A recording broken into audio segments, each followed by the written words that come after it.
Eleições 2018.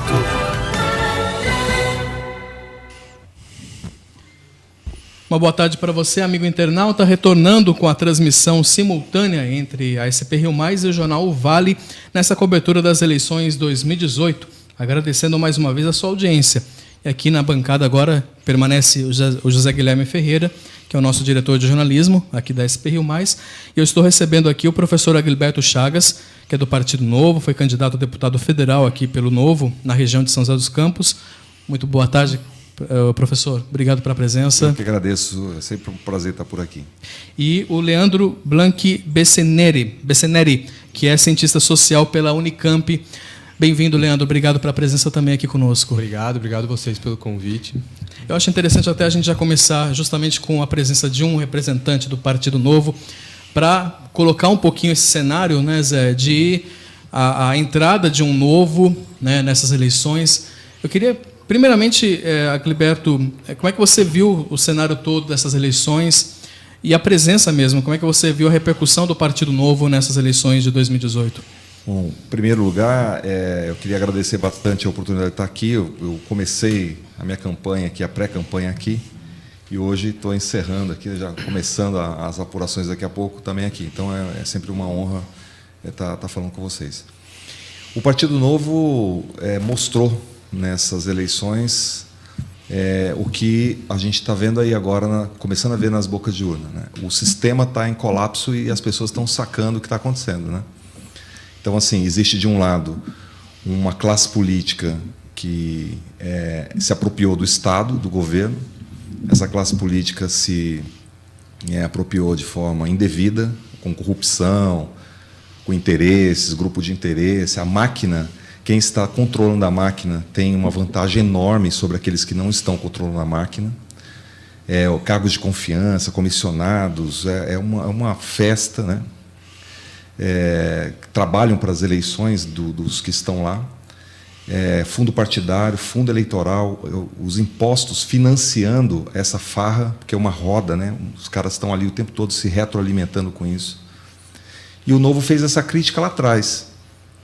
E essa crítica, é engraçado que essa crítica não era uma coisa tão visível. Eu mesmo nunca tinha pensado muito bem, eu nunca fiz nenhuma análise, nunca pedi, por exemplo, dos partidos que eu fui filiado a 2 partidos, nunca fiquei uma análise assim, escuta, quanto tem aí de caixa, quanto tem no caixa, para onde está indo esse dinheiro, quem está usando, cadê, me dá aqui a nota. Eu nunca fui atrás disso direito, até tenho um pouco de vergonha disso.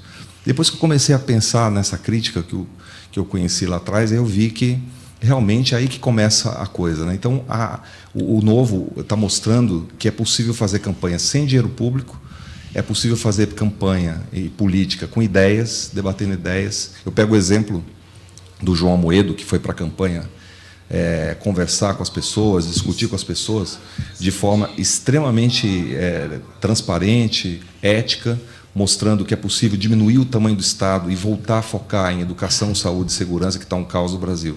Então, as urnas, a campanha se pautou em cima disso, de um pessoal que está se apropriando do sistema e da sociedade começando a entender e querendo derrubar esse pessoal. Uma coisa surpreendente tudo bem que é boca de urna ainda, mas o Antônio Anastasia, do PSDB, que é um nome forte do PSDB, conhecido, e o Romeu Zema, do Partido Novo, acabou saindo à frente aí nessa pesquisa de boca de urna com 41%, contra 29% do candidato tucano. Quer dizer, isso mostra boca de urna, volto a dizer, não são oficiais, mas isso gera... Tem uma mensagem aí, né?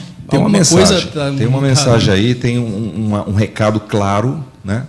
Que realmente esse modelo não dá mais. E esse modelo chega na rua das pessoas, no desemprego, está chegando no dia a dia da sobrevivência das pessoas, né? E as pessoas estão começando a fazer essa relação entre essa dificuldade de sobrevivência e de qualidade de vida com essa festa que a velha política, que as pessoas aí, os políticos tradicionais estão se fazendo, né? Então...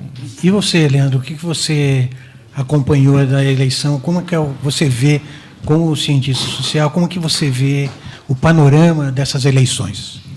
Bom, primeiramente, boa tarde, né? Agradeço a oportunidade de estar aqui.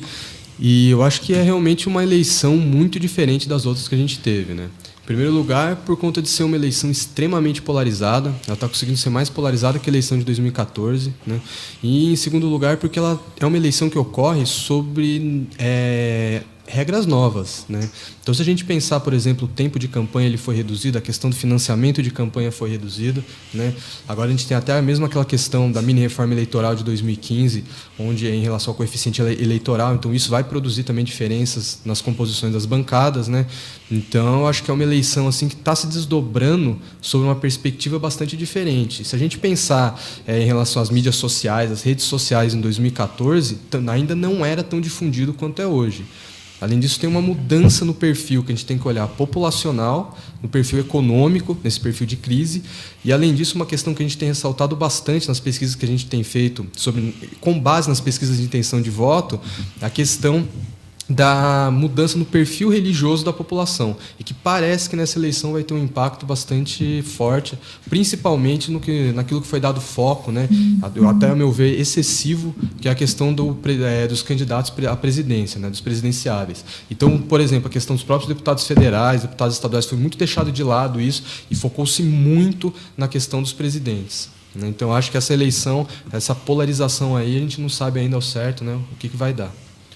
A atuação do Novo, vamos falar do João Amoedo, do Partido Novo, que, de certa forma, teve uma presença muito forte nas redes sociais, comentando essa força, mas não, pelo menos até então, não se expressava essa força toda nas pesquisas de intenção de voto e tudo mais. Isso diante também de uma série de inúmeros fatores aí, por exemplo, a não presença dele em debates, enfim, a exposição dele, que ainda acaba gerando, né, Leandro, a gente, por mais que a gente perceba a força das redes sociais, mas é uma bolha ali, e ainda tem a presença da TV e do rádio, apesar de que está caindo, mas ainda é muito forte, né, a presença de um candidato num debate da Rede Globo, né? Sim, diante do número de alcance, né, dos eleitores. Essa eleição também está mostrando uma coisa diferente, né? Porque, por exemplo, o João Amoedo estava aí nas pesquisas de intenção de voto com 3%, né? E o Geraldo Alckmin estava ali oscilando, o cara que tinha mais tempo na televisão, oscilando aí entre 6% e 10%, ficou mais ou menos nessa faixa. Então, assim, acho que a televisão está perdendo um pouco, né, desse impacto. E também, até por conta dessa polarização extrema que a gente está vivendo, os eleitores já começam a decidir seu voto no primeiro turno, né? Mesmo sendo uma eleição de 2 turnos, o pessoal já pega e tenta dar um voto útil no primeiro turno, né? Então isso também está enviesando um pouco. E além disso, um outro ponto que eu acho interessante de ressaltar é justamente a questão das pesquisas de intenção de voto, né? Porque são pesquisas de intenção. Se a gente for parar para analisar, eu acho isso muito complicado. Até algumas análises que a gente fez, a amostra ela explode, que é o que a gente fala, os resultados ficam muito bagunçados, né? Porque eles entrevistam 2, 3 mil pessoas, o Brasil tem 5.565 municípios. Eles pegam 300, 400 municípios, né? E aí eles expandem essa amostra de 2, 3 mil. A última foi para 10 mil pessoas, para 147 milhões e 300 mil eleitores. Então, assim, é uma amostra bastante pequena, né? E quando a gente explode ela, quando a gente amplia essa amostra, né, a gente aplica os pesos nela, de fato, aí os resultados, né, podem não ser exatamente aquilo que as urnas vão mostrar daqui a pouco, né? Aliás, isso foi um grande fator, né? Não só nessa eleição, mas na eleição passada. Sim. Eu acredito que nós temos uma crise aí de plano amostral nas pesquisas no Brasil que precisa ser considerado. Essa questão que você fala é muito importante, embora eles procurem pegar nesses 100 e poucos municípios, expandir isso para o maior número de população e de eleitores, para dar um peso maior, uma segurança maior também, mas eu acredito que isso não está refletindo a mobilidade do voto, né? O voto muda, ele tá móvel o tempo todo, então precisa achar uma outra metodologia aí. O que você acha que... Por que houve assim, um certo descompasso entre a votação, por exemplo, intenção de voto no Amoedo e no candidato ao governo, Schecker? Né? Porque ele ficou para trás, né? Ele não conseguiu a mesma explosão do Amoedo, né? Eu acho que isso aconteceu com todos, né?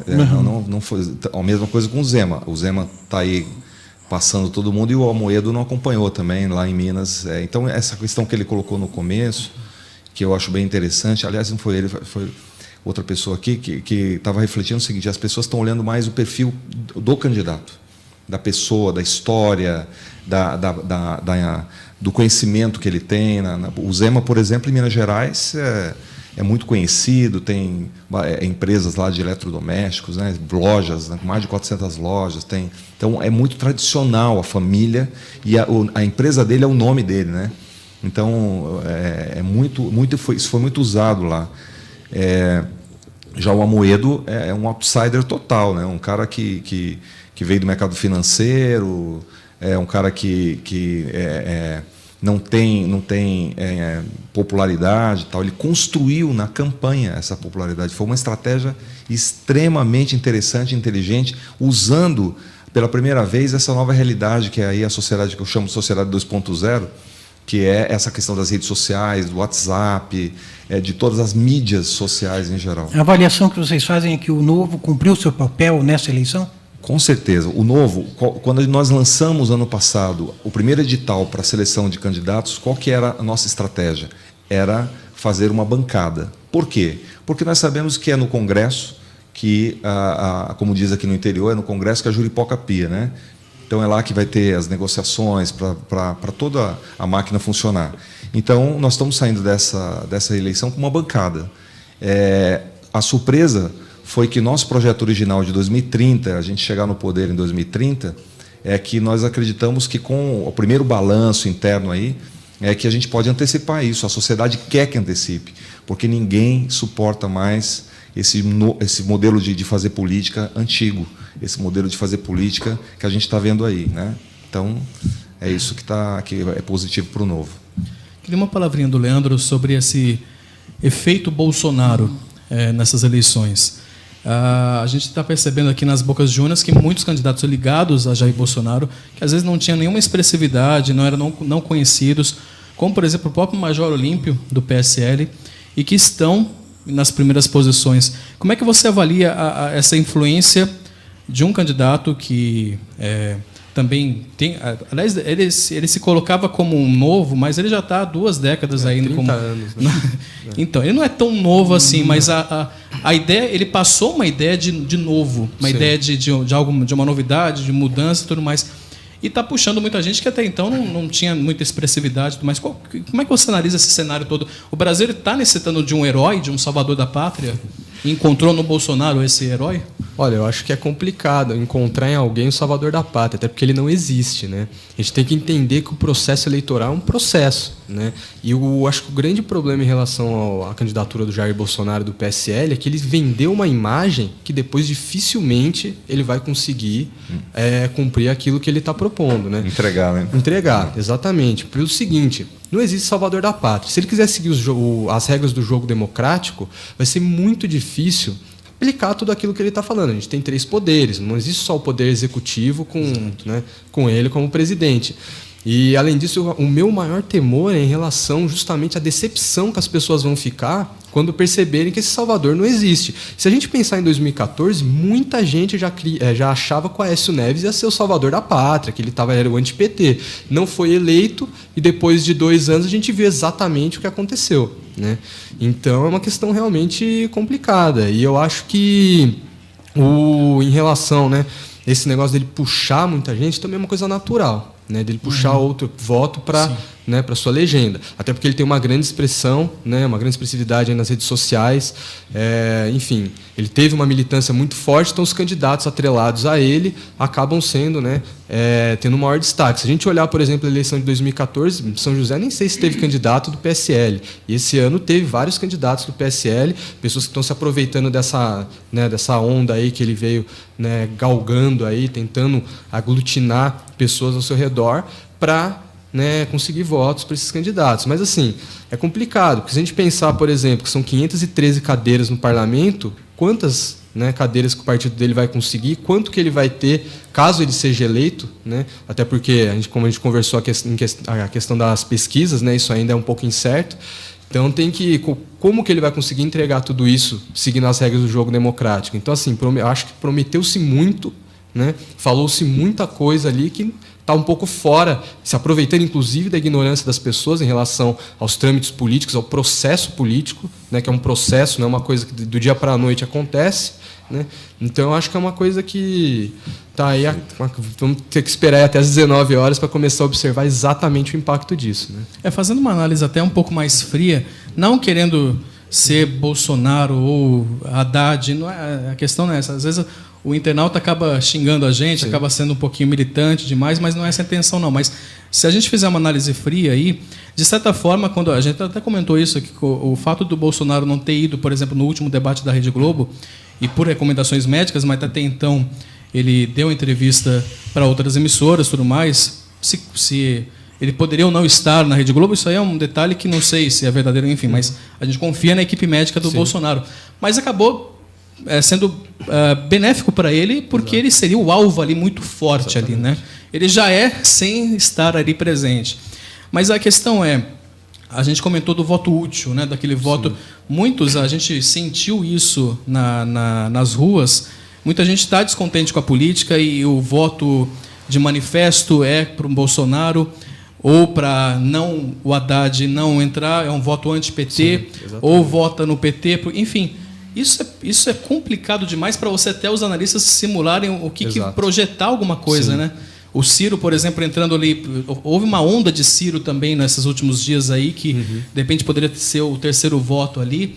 Mas eu fico imaginando que para um analista fazer uma análise do cenário político é extremamente complicado. São eleições extremamente diferentes, né, que estamos vivendo hoje. Sim, então não só em relação aos acontecimentos, como também em relação à legislação. Se a gente pensar que até dia 6 de setembro a gente tinha um cenário que estava se delineando ali, de repente tem um atentado contra o candidato Jair Bolsonaro, né?